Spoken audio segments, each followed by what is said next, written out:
Hello friends, मैं सचिन विश्वकर्मा। आज के इस वीडियो में मैं आपके लिए बीएससी एग्रीकल्चर फोर्थ सेमेस्टर का जो अभी पेपर हुआ है problematic soil and there management के, इसका जो है आंसर की लाया हूं। तो आइए फटाफट से आंसर मिला लेते हैं। आज का जो पहला प्रश्न है ये है कि अम्लीय मृदाओं का पीएच होता है। तो अम्लीय मृदाओं का जो पीएच होता है वो 7 से कम होता है। इसका ऑप्शन ए जो है वो करेक्ट होगा। अपने सेमेस्टर से संबंधित ऑब्जेक्टिव क्वेश्चंस और पेपर का सॉल्यूशन सबसे पहले पाने के लिए हमारे चैनल को सब्सक्राइब कर लीजिए और बेल आइकन को भी प्रेस कर दीजिए। अगला प्रश्न है कि अम्लीय मृदाओं में निम्नलिखित आयनों में से किसकी अधिक मात्रा नहीं पाई जाती है।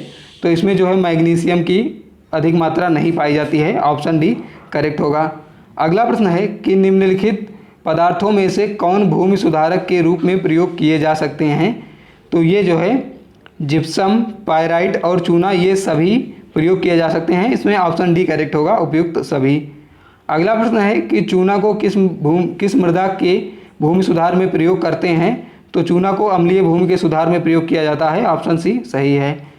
इस वीडियो को अपने सभी साथियों के साथ शेयर जरूर करिएगा ताकि वो भी अपना आंसर मिला पाएँ। अगला प्रश्न है कि निम्नलिखित उर्वरकों में से कौन सा मृदा में अम्लीयता उत्पन्न करता है। तो इसमें जो है यूरिया मृदा में अम्लीयता उत्पन्न करता है। ऑप्शन सी जो है वो सही होगा, क्योंकि जो अमोनियम फर्टिलाइज़र होते हैं वो अम्लीयता एसिडिटी उत्पन्न करते हैं। अगला प्रश्न है कि भारत में सर्वप्रथम कौन सा उर्वरक बना था। तो भारत में सबसे पहले सिंगल सुपर फास्फेट एसएसपी बना था। अगला प्रश्न है कि रॉक फास्फेट में पाई जाती है। तो रॉक फास्फेट में 20 से 40% फास्फोरस पाई जाती है। अगला प्रश्न है कि विनाइट्रीकरण डिनाइट्रिफिकेशन इज ए प्रोसेस ऑफ, एक क्रिया है। तो ये एक रिडक्शन ऑफ क्रिया है, क्योंकि विनाइट्रीकरण में नाइट्रेट जो होती है वो नाइट्रोजन में बदल जाती है, यानी इसमें से ऑक्सीजन अलग हो जाता है। तो ऑक्सीजन निकलने की क्रिया जो है वो रिडक्शन कहलाती है। ऑप्शन डी करेक्ट होगा। अगला प्रश्न है कि नाइट्रीकरण प्रक्रिया में किस मौसम में तीव्र होती है, यानी किस मौसम में नाइट्रीकरण प्रक्रिया जो है वो तेज़ी से होती है। तो इसमें जो है ग्रीष्म ऋतु में होती है। ऑप्शन सी करेक्ट होगा। अगला प्रश्न है कि कार्बनिक पदार्थ किससे ज्ञात किया जाता है। तो कार्बनिक पदार्थ जो है वो OC इंटू 724 से किया जाता है। ऑप्शन ए करेक्ट होगा, क्योंकि ये वान बेमलिन कारक है और इससे ऑर्गेनिक मैटर जो है वो कैलकुलेट किया जाता है। अगला प्रश्न है कि लवणीय मृदा को जाना जाता है। तो लवणीय मृदा को जो है सोलन-चक के नाम से जाना जाता है। फ्रेंड्स, मैंने जो आपको वीडियो प्रोवाइड किए थे उसमें से काफ़ी क्वेश्चंस आए हुए हैं। तो आप लोग हमारा जो आपका आगे आने वाला पेपर है उसके लिए जो वीडियो मैंने अपलोड किया है उसे ज़रूर देखिएगा। अगला प्रश्न है कि मृदा का काला रंग किसके कारण होता है। तो ये जो है मृदा का जो काला रंग होता है वो कार्बनिक पदार्थ के कारण होता है। ऑप्शन भी करेक्ट होगा। अगला प्रश्न है कि चूने की मांग शब्द प्रतिपादित किया। तो लाइम रिक्वायरमेंट जो है वो शूमेकर एवं अन्य ने किया था। ऑप्शन सी करेक्ट होगा। अगला प्रश्न है कि क्षारीय मृदाओं का पीएच होता है। तो क्षारीय मृदाओं का पीएच 8.5 से अधिक होता है। अगला प्रश्न है कि किस प्रकार की मृदा अम्लता को मृदा पीएच में मापा जाता है। तो इसमें एक्टिव एसिडिटी को मापा जाता है। अगला प्रश्न है कि मृदा क्षरण के कारण होता है। तो मृदा क्षरण के कारण जो है वो तीव्र शहरीकरण, अधिक चराई, पौधों का कटना, ये सभी होता है। अगला प्रश्न है कि अवनालिका क्षरण बृहद रूप है। तो जो गली इरोजन होता है वो रिल इरोजन का एक एडवांस स्टेज होता है। ऑप्शन सी जो है वो करेक्ट होगा, अंतःनालिका क्षरण का। अगला प्रश्न है निम्नलिखित कारकों में से कौन मृदा क्षरण को बढ़ावा देता है। तो इसमें जो है मृदा क्षरण जल द्वारा, वायु द्वारा, ग्लेशियर, ये सभी के द्वारा होता है। तो इसमें जो है ऑप्शन डी करेक्ट होगा। अगला प्रश्न है कि निम्नलिखित फसलों में से कौन मृदा क्षरण को रोकने में अधिक प्रभावकारी है। तो कपास और मक्का और अरहर ये तीनों नहीं होंगे। और ये हरा चना जो है, हरा चना यानी ग्रीन ग्राम मूंग को कहा जाता है। मूंग की पत्तियां जो हैं चौड़ी होती हैं, जो कि मृदा क्षरण को रोकने का काम करती हैं। इसमें ऑप्शन डी सही होगा। अगला प्रश्न है कि परत क्षरण के कारण होता है। तो परत क्षरण जो है अधिक वर्षा के कारण होता है। ऑप्शन डी करेक्ट होगा। अगला प्रश्न है कि 5 जून को मनाया जाता है। तो 5 जून को जो है वो विश्व पर्यावरण दिवस मनाया जाता है, विश्व पर्यावरण दिवस। अगला प्रश्न है कि अवनालिका को किसके द्वारा हटाया जाता है। तो अवनालिका को गलीस को समतलीकरण के द्वारा हटाया जाता है। ऑप्शन ए जो है करेक्ट होगा। अगला प्रश्न है कि जल क्षरण का सही क्रम है, तो जल क्षरण का जो सही क्रम है वो है splash erosion, reel erosion and गली erosion, splash, seat, reel and गली। ऑप्शन सी जो है वो करेक्ट होगा। अगला प्रश्न है कि वायु क्षरण अधिक होता है, तो वायु क्षरण जो है वो खाली बलुई मृदाओं में अधिक होता है, बैरन सैंडी सॉइल में, क्योंकि जो खाली मृदाएं होती हैं उनमें वायु क्षरण अधिक होता है। अगला प्रश्न है कि भारत के किस राज्य में सबसे अधिक समस्याग्रस्त मृदाएं पाई जाती हैं, तो भारत में जो है उत्तर प्रदेश में सबसे अधिक समस्याग्रस्त मृदाएं पाई जाती हैं। ऑप्शन सी इसमें करेक्ट होगा। अगला प्रश्न है कि जलमग्नता के कारण होती हैं, तो जलमग्नता जो है वो होती है अधिक वर्षा, खराब जल निकास, उच्च जलस्तर, ये सभी के कारण होती हैं। ऑप्शन डी इसमें करेक्ट होगा। अगला प्रश्न है कि शुष्क मृदाएं पाई जाती हैं, तो शुष्क मृदाएं जो हैं वो arid and semi arid zone में पाई जाती हैं, शुष्क एवं अर्धशुष्क क्षेत्र में, तो ऑप्शन सी करेक्ट होगा।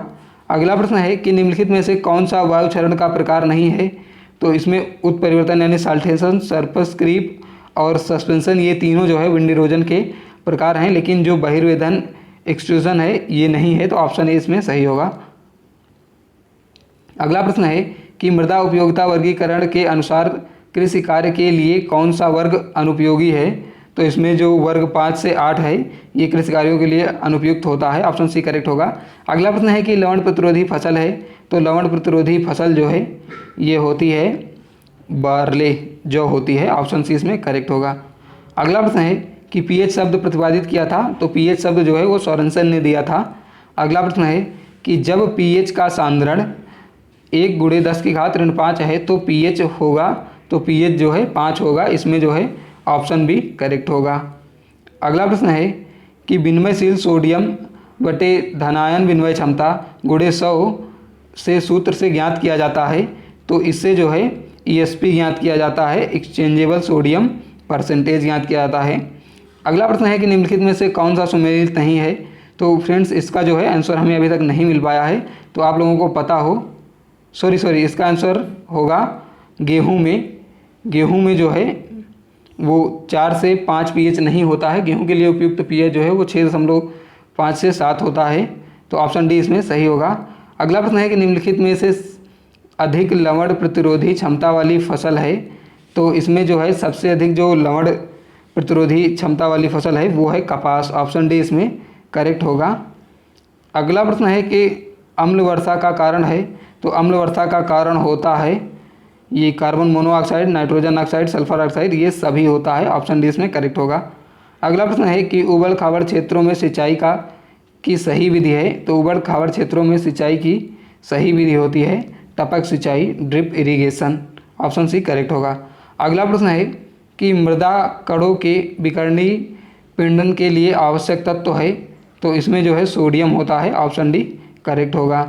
अगला प्रश्न है कि जलमग्नता को कैसे रोका जा सकता है, तो जलमग्नता को मृदा संरचना को सुधार करके मेड़ों में पौधों को उगाकर चारों तरफ वृक्ष लगाकर सभी होगा, इसमें ऑप्शन डी करेक्ट होगा।